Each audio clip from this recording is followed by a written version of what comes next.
This video is sponsored by the book summary app, Blinkist. Use the link in the description and you'll receive 1 free week and 25% off a premium membership.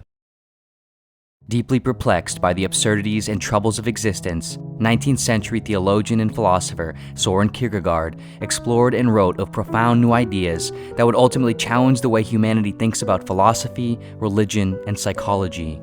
Considered by most to be the father of existentialism, his work examines themes common to this school of thought, prodding, mocking, and attempting to resolve falsities of tradition and convention, the inconsistency between people's true selves and how they act in the world, and the despair and anxiety so entrenched in it all. Kierkegaard was born in 1813 in Copenhagen, Denmark, as the youngest of 7 children to a very well-off family. Early on in his life, he was exposed to philosophical thinking, as his father was very interested in philosophy himself, often reading and having conversations related to it around young Kierkegaard. In early adulthood, he would go on to study philosophy and theology at the University of Copenhagen. Here, however, he would soon find himself disliking and turning away from the historical and philosophical works he was being exposed to, finding them often overly intellectualized and incongruent with how life is actually lived. "What I really need to do," he wrote, "is to get clear about what am I to do, not what I must know." This assessment would ultimately define the orientation in which Kierkegaard would direct his philosophical efforts. Also arguably significant to this orientation, by age 22, 5 of his 6 siblings had already passed away, engulfing his child and early adult life with the unsettling shadow of tragedy and transience, reminding him 5 times over that life is synonymous with uncertainty and that the worst case might be just around the corner. Around and following this time of his mid-20s, Kierkegaard began writing at an immensely productive rate, producing many books during his lifetime under various pseudonyms as well as his own name, before dying in 1855 at the age of 42, likely from a horrible case of spinal tuberculosis. In terms of his philosophical work, one of Kierkegaard's most notable and profound contributions, the one that we will be mostly focusing on here, was what he would term Angst. In his book, The Concept of Anxiety, he would describe this term as a particular feeling of anxiety and dread. Not any sort of anxiety disorder, but rather the underpinning existential anxiety that pervades the entire human condition in general. Generally, anxiety is the heightened emotional response to a perceived threat or challenge, especially one that is unknown or uncertain.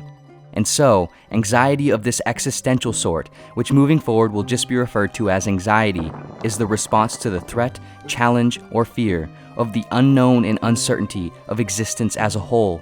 More specifically, it is the feeling of freedom and responsibility that one has within this uncertainty. In the words of Kierkegaard, anxiety is the dizziness of freedom. In every moment, we are possessed by an awareness of our freedom, or at least the sense of freedom, to choose and be accountable for how the nearly infinite unknowns and possibilities of life become known and real through our choices and actions.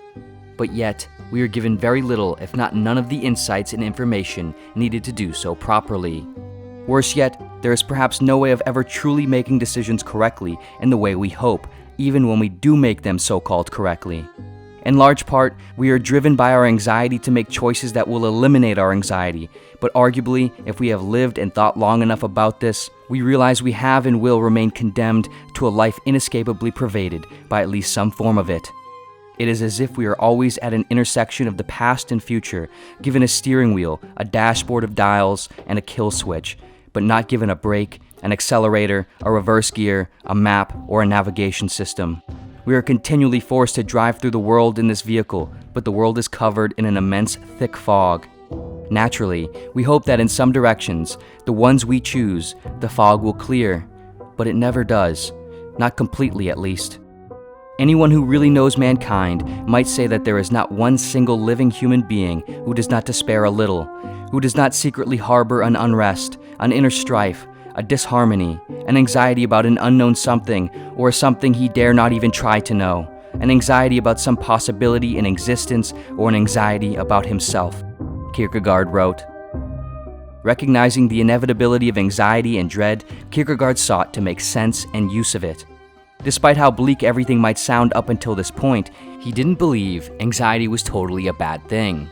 Rather, he believed anxiety was a necessary part of life, and our response to it was what made the difference between a life lived fully and a life of emptiness and despair. Understandably, the dizziness felt by anxiety can often be paralyzing. Walking forward while your head is spinning is hardly ideal. And so, this feeling of the freedom to choose and do anything in life can sometimes keep us from choosing or doing anything at all. If we imagine how the anxiety of a large, intimidating item on our to-do list might keep us from ever getting to it, the anxiety-induced paralysis felt by the to-do list that is our entire life, one with a deadline not yet revealed and the consequence literally being our existence, is certainly understandable. But our head will never really stop spinning, and if we wish to achieve a potentially more fulfilled life and actualize who we really are and could be, we must not succumb to the inaction of this anxiety. In order to retain any sense of power over our life and derive any meaning of self, we must retain an ability to move forward and act in the face of this anxiety. Moreover, it is arguably this anxiety, or perhaps the source of this anxiety, that allows for any possibility of developing and deriving a unique, meaningful self at all. Without any possibility, there would be no anxiety, but without anxiety, there would be no possibility. Kierkegaard suggested that in order to best make use of anxiety and live well with it, the individual must pursue what he would refer to as passion. This could take the form of things like a love, a creative endeavor, a family, personal growth, a career, an ideology, a belief, and so on. What's important for Kierkegaard, however, is that one orients their passions based on subjective truth. In other words, truths that are deemed to be true by the individual, not truths with which there is necessarily objective merit or ultimate reason to ground them in. It is not purely a matter of intellectualization, but also a matter of emotional, subjective experience. The crucial thing is to find a truth which is truth for me, to find the idea for which I am willing to live and die, Kierkegaard wrote. The individual must discover their subjective truth and then throw the full weight of their being in its direction, committing to it fully, regardless of reason or intellectual certainty. To do something for the sake of itself, to take a leap of faith. Often through conformity, distractions, addictions, and any other forms of escapism, individuals attempt to avoid the anxiety and responsibility of their existence. By universally conforming to the status quo, one attempts to absolve themselves from the responsibility of their choices. And by means of things like substance abuse, chasing social status, superficial action, materialism, and so on, one attempts to distract themselves away from the fact that there is no way to truly absolve themselves. For Kierkegaard, the development of self is dependent on the ability to face up to the anxiety of existence and move with and through it. For him, in an otherwise meaningless existence, this is where the meaning can potentially be found. The consequences, rather, of succumbing to anxiety and inaction, for Kierkegaard, is much, much worse. It results in despair, a depressed, apathetic state, a failed, lost, and unrealized self, a frictional experience of existence. In the words of modern psychoanalyst James Hollis, anxiety is the price of the ticket to life. Intrapsychic depression is the byproduct of the refusal to climb aboard. One must realize that life will never become more sturdy or less scary. There will never be a perfect optimal time to climb aboard. If life is a sequence of impossible decisions veiled by uncertainty, we might as well attempt to justify it by at least making decisions that pursue the greatest and most interesting heights and depths of the unknown we are capable of traveling. Kierkegaard's framework and solution to this problem was faith in the Christian God. But his philosophy, in some part, can arguably provide a premise that is applicable to any subjective view of meaning and purpose. Especially nowadays, anxiety is often seen as something wrong and negative, a weakness or an illness. But anxiety is arguably a fundamental ingredient entrenched in the experience of human consciousness. To feel and to think is to be anxious. Perhaps added to the list of terms we ought to be called is homo anxietatum. Anxious man. How could we not be anxious? It is a natural response to an intensely disquieting, confusing, and uncertain existence that we are given an unrequested role in. And the more choices we garner access to in the modern world, we are only left with even more reasons to fret and turn in anxiety over more ways we hope we can quiet it, as well as more ways to feel responsible when we inevitably don't. But we must, like Kierkegaard suggested, try our best to learn how to live with and through it, to keep moving forward into the unknown and take our leaps of faith into what we truly and personally believe makes it all worth living and dying for.